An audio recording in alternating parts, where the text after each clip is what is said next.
Halo, welcome back to Bariman Story. Di segmen kali ini adalah cerita misteri, di mana seorang ahli supranatural yang selalu mengobati seseorang yang terkena sakit non medis atau dikirim seperti santet, teluh, tenung, atau gangguan gaib lainnya. Sebelum kita ke ceritanya, jangan lupa klik tombol subscribe, like, dan komen. Dan semoga yang sudah subscribe dimudahkan dari segala munajat-munajatnya. Oke, gak usah lama-lama, langsung aja kita ke ceritanya. Di sini aja.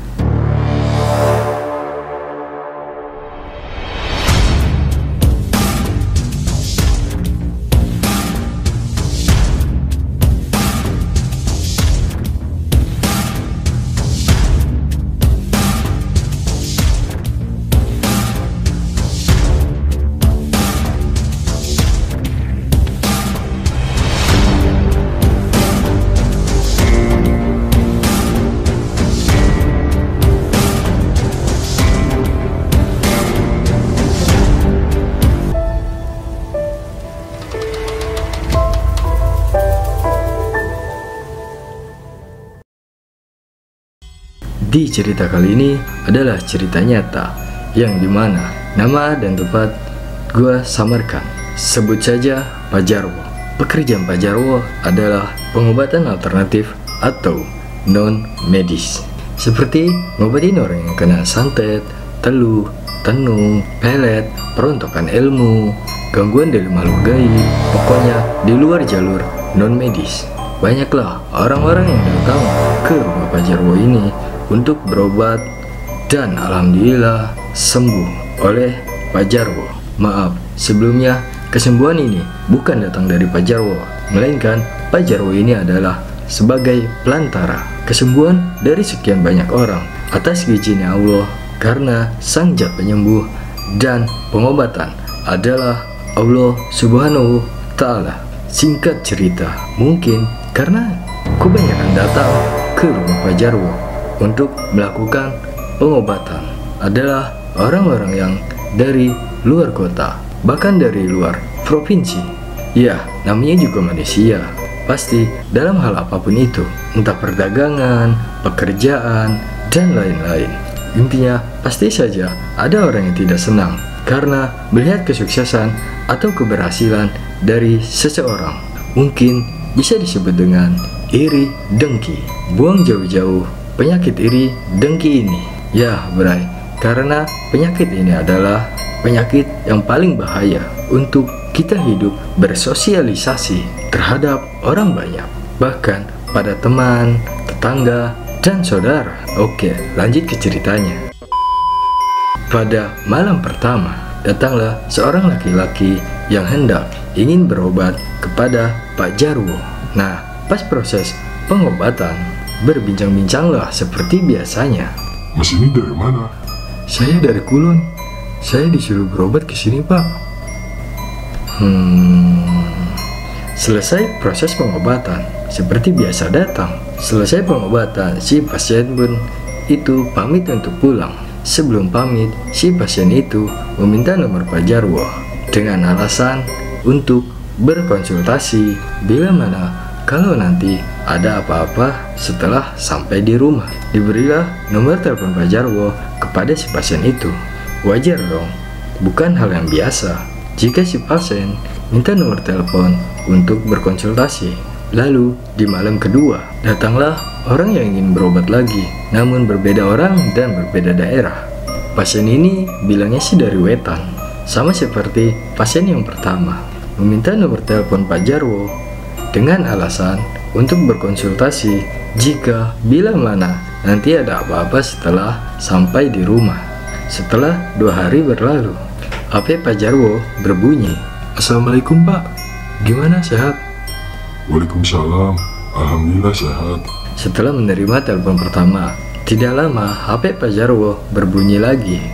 Assalamualaikum Pak Jarwo, gimana, sehat? Waalaikumsalam, alhamdulillah sehat. Si pasien itu menelpon hanya untuk menanyakan kabar dari Pak Jarwo. tidak menanyakan hal-hal lain, langsung dimatikan. Di situ, Pak Jarwo masih berpikir positif. Keesokan harinya, pasien pertama dan pasien kedua menelpon lagi dan hanya menanyakan hal yang sama. Assalamualaikum, Pak Jarwo, gimana, sehat? Muncullah ada sedikit kecurigaan dari Pak Jarwo. Kenapa si pasien itu hanya menanyakan kabarnya saja? Di hari berikutnya, Pak Jarwo sedang berkeliling di belakang rumah untuk melihat perkebunannya. Au, dilihatlah tuh kaki yang kesakitan. Ternyata ada ular kobra yang mematuk kaki Pak Jarwo. Namun di situ Pak Jarwo tidak panik dan tidak berusaha untuk melepaskan gigitan ular itu, di mana yang sedang menggigit kaki Pak Jarwo. Didiamkan saja itu si ular gigitannya dengan sendiri. Tidak lama kemudian dilepaskanlah kaki Pak Jarwo dari gigitan ular itu dengan sendirinya.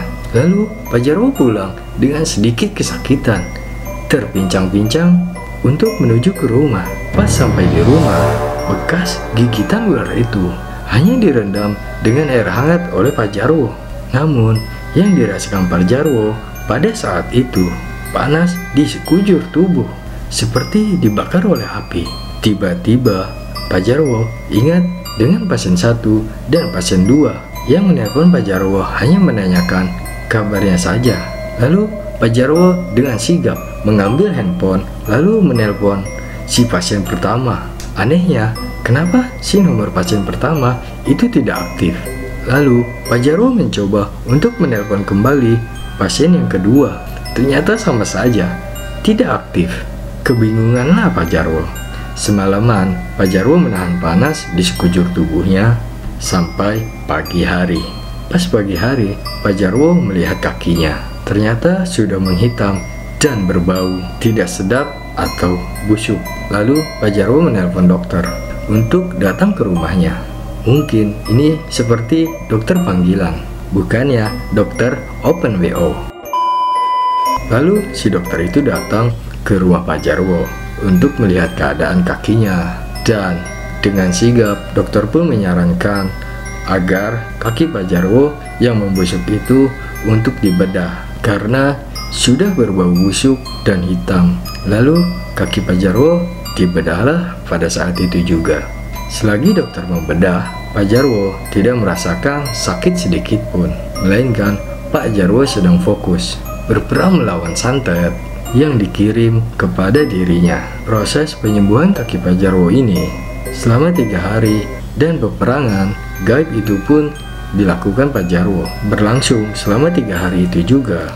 Di hari pertama, Pak Jarwo melihat seluruh isi rumahnya dipenuhi sama semut hitam di lantai, di tembok, dan di langit-langit atap rumah Pak Jarwo.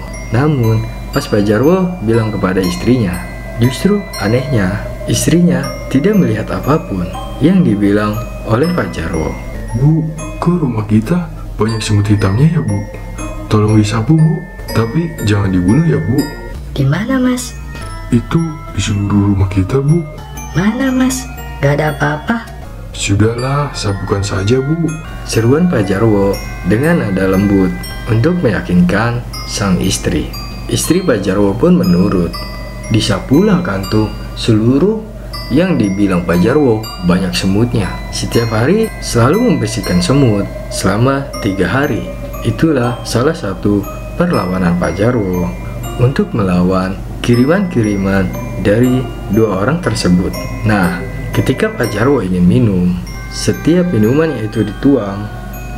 Kalau ditaruh, tidak langsung diminum. Dilihat oleh Pak Jarwo, langsung di gelas itu isinya bukan air, melainkan semut. Tapi beda lagi jika air itu dituang langsung diminum. Tapi kalau dituang lalu ditaruh, hanya dalam sekejap di penglihatan Pak Jarwo, di gelas itu adalah semut semua. Nah, makanya lah setiap Pak Jarwo minum, gelas itu dipegang, dituang, setelah penuh langsung diminum. Itulah cara Pak Jarwo untuk makan dan minum. 2 hari berlalu sampai Pak Jarwo tidak tidur karena selalu berperang melawan kiriman-kiriman itu.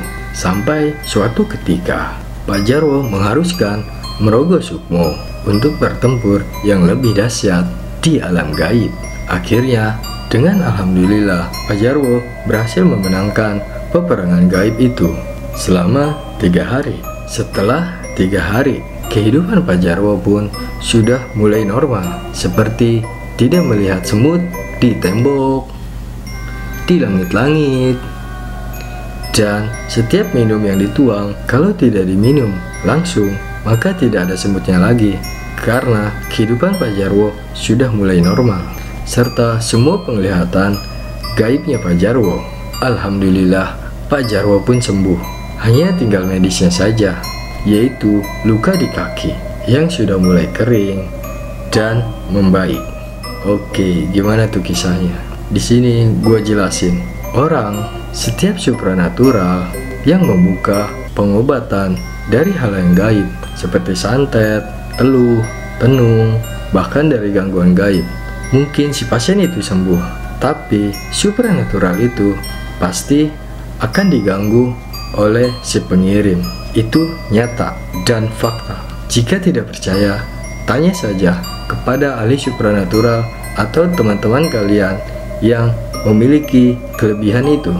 Oke, sebelum kita berpisah, jangan lupa klik tombol subscribe, like, dan komen agar tidak ketinggalan video terbaru dari Barimin Story.